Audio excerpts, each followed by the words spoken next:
Ladies and gentlemen, I'm very pleased to be here, and I want to start just by reminding us that the words net zero are two, net and zero, and both of them are crucially important. We tend to think about it in terms of reducing our emissions, and of course bringing them down to zero is a very real and important target. But the net bit reminds us that we can't do it. In other words, we all emit. You're all emitting at the moment. I'm emitting. I always feel sorry for the poor old cows who get blamed for emissions, but we don't, and yet we, by our very lives, emit. What has happened to the world is that we both have loaded it with so many emissions that it can't cope, but we've also made it less able to cope than it used to be. So we've done both. And what we have to do is to get that balance back. The great writer Rachel Carson, whose book The Silent Spring changed so many of our attitudes and lives, those of us who were brought up at the time the book was published in the 1960s, she was the one who invented this phrase of the balance of nature. And the balance of nature always was that we were able to emit not so much that it overwhelmed, and the world was able to sequestrate the carbon that we had. And of course that was crucially important because we can all remember the one bit of science that all of us can remember, which was that the world was once too hot to have anything very much growing on it, and it was gradually the emergence of trees and bushes that took the carbon out of the atmosphere, lowered the temperature, and then we began to have reptiles and fish and then mammals and finally human beings. Never understood those people who couldn't understand that if you reverse the process and put the carbon back into the atmosphere, it was likely to reverse the process and heat it all up again. Don't need to know much science to understand that. And so what we have done is to put ourselves into this terrible spiral, which is that we push more and more emissions out, and we make the world less and less able to sequestrate. And that's why the concept of natural capital is absolutely central to the way in which we have to deal with climate change. And I think the best way to think about it is the way that the Pope put it in his great encyclical, now 6 years old, Laudato Si. And in that he says, of course, climate change is a symptom of the disease, not the disease. Climate change is the earth crying out for healing. And if we are going to do something about it, we have to heal it, because we've got to make it able for it to heal itself, and we can only do that by not overloading it and by enabling it to sequestrate, both through land and sea. And after all, what we've managed to do is to remove its ability to do that properly. And although we're talking today about the land, just remember we've done it to the sea as well. We're still allowing trawlers to dig up the bottom of the sea and thereby release the carbon which has been put there and make the seabed less able to sequestrate. It is balmy. Apart from all the damage it does as far as the food chain for the fish and the rest of it, it's a simple change which we could make and which we ought to make. And I use it merely as the example of how bad we have been at just thinking through the simplest, basic matters which make both net and zero really possible to achieve. But we're talking about the land and natural capital. And of course, the truth is that we have moved away from the historic means of growing our food and of looking after our animals. Because historically, farmers had to work with nature because they had no alternative. They had to organize things according to the temperature, according to the rain, according to the natural capital with which they were endowed. And then came the period, which is the period that Rachel Carson deals with so effectively, then came the period in which we thought we were masters. We thought that we were in charge. we thought we could do anything and find a way of forcing nature to do our bidding.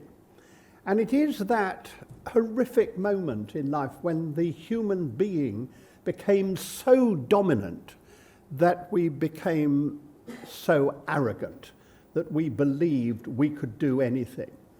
And that's why, of course, we have bereft the earth of so much of its value.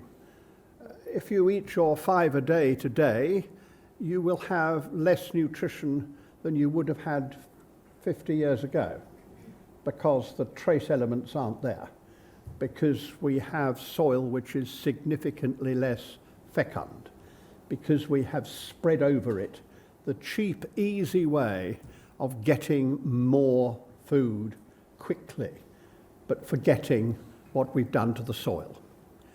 And that second great woman who has done so much to change the world, Lady Eve Bulfer, the founder of the Soil Association, she used to talk very simply about respecting the soil, about making people think about the soil as not as dirt, but as the basis of all life. And we are beginning to relearn that. Even people who have been laughing at muck and magic and the organic movement declare interest, because I have a small organic farm and I don't believe it's muck and magic. There's certainly no magic about it. But it is beginning to be very interesting when I can point out how much the profits improve if you don't have expensive inputs. It's surprising how the cost is beginning to turn people's minds about what is happening. And we are finding more and more people who recognize that you can't go on as you were going on in terms of using the land as we have done. And because of that change, and because there is this significant move towards regenerative farming, we are relearning a lot of the skills of our forefathers and foremothers, if there is such a word. I'm trying to be politically correct. And if we're learning, again, how you work with nature. And we're doing that all over the world. One of the companies which Sancroft works with is teaching 290,000 small farmers how you can grow cotton sustainably. They have tiny farms.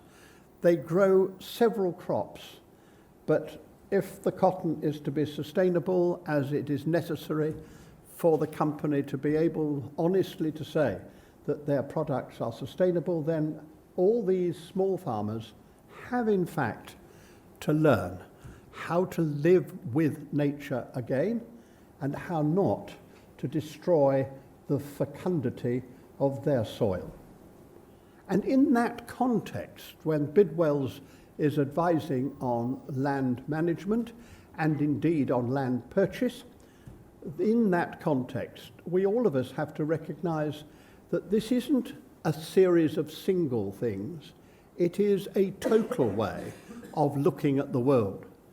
The great achievement of fixing on net zero was that it stopped people thinking that they could get out of their responsibilities. When it was an 80% reduction, surprising how many people thought that they were going to be the 20% who didn't have to reduce. When it's 100%, then you do actually think much more seriously about achieving this end. So I want to leave you with 4 thoughts which are worth really applying to your own business, and the thoughts that we in Sancroft have been working on, because it's not just climate change. It's right across the board.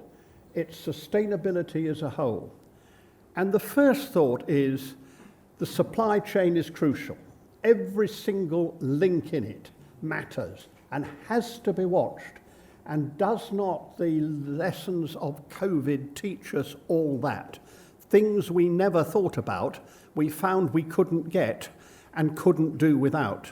The supply chain is not only necessary, but it's our responsibility, and we have to get the supply chain right if we're going to get our climate change demands right. Not just category 1 and 2, but category 3. The second thing is we have to begin to have a world in which each one of us approaches every decision we make by saying, is this sustainable? Because if we don't, then there will be no sustainability.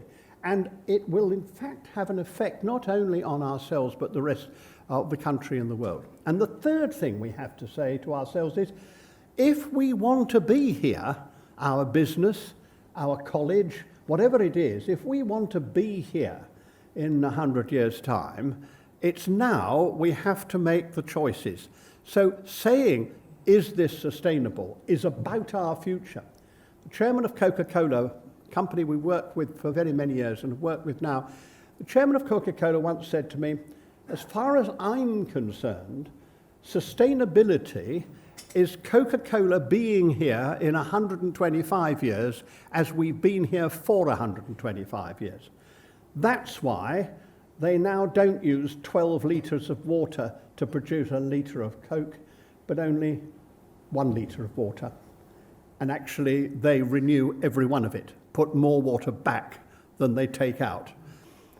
That's why they have become the first great company to stop using HFCs in their refrigeration. It's very selfish. They want to be here in 125 years' time. And the last thing is very simple. Every time we think about decisions, we should remind ourselves that a whole lot of businesses will not be here in 12 years' time, in 10 years' time, in many cases in 5 years' time. And carrying on a battle with ExxonMobil at this moment. They are building a new pipeline from Fawley to Heathrow to provide 147% more fossil fuels for an aircraft industry, an aviation industry, which is not going to be able to use it. And they seem totally unable to understand that this is absolutely clearly a stranded asset. They haven't told their shareholders, and they haven't understood that it means that their promise to be net zero in 2050 doesn't mean anything. Because if you don't do it now, not tomorrow, but now, you won't get there in 2050. And those of you who've got a more ambitious proposals, and many of you have, know that today is when you start and not tomorrow. And so I say to you very simply, this is the message for our existence. This is what we have to do in order to be profitable, in order to be here, and above all, in order to make sure the rest of the world is here in a condition which makes life as we know it available to ourselves, not just our children, ourselves, our children and our grandchildren. We know, so we have the responsibility. We know, and therefore we have to act.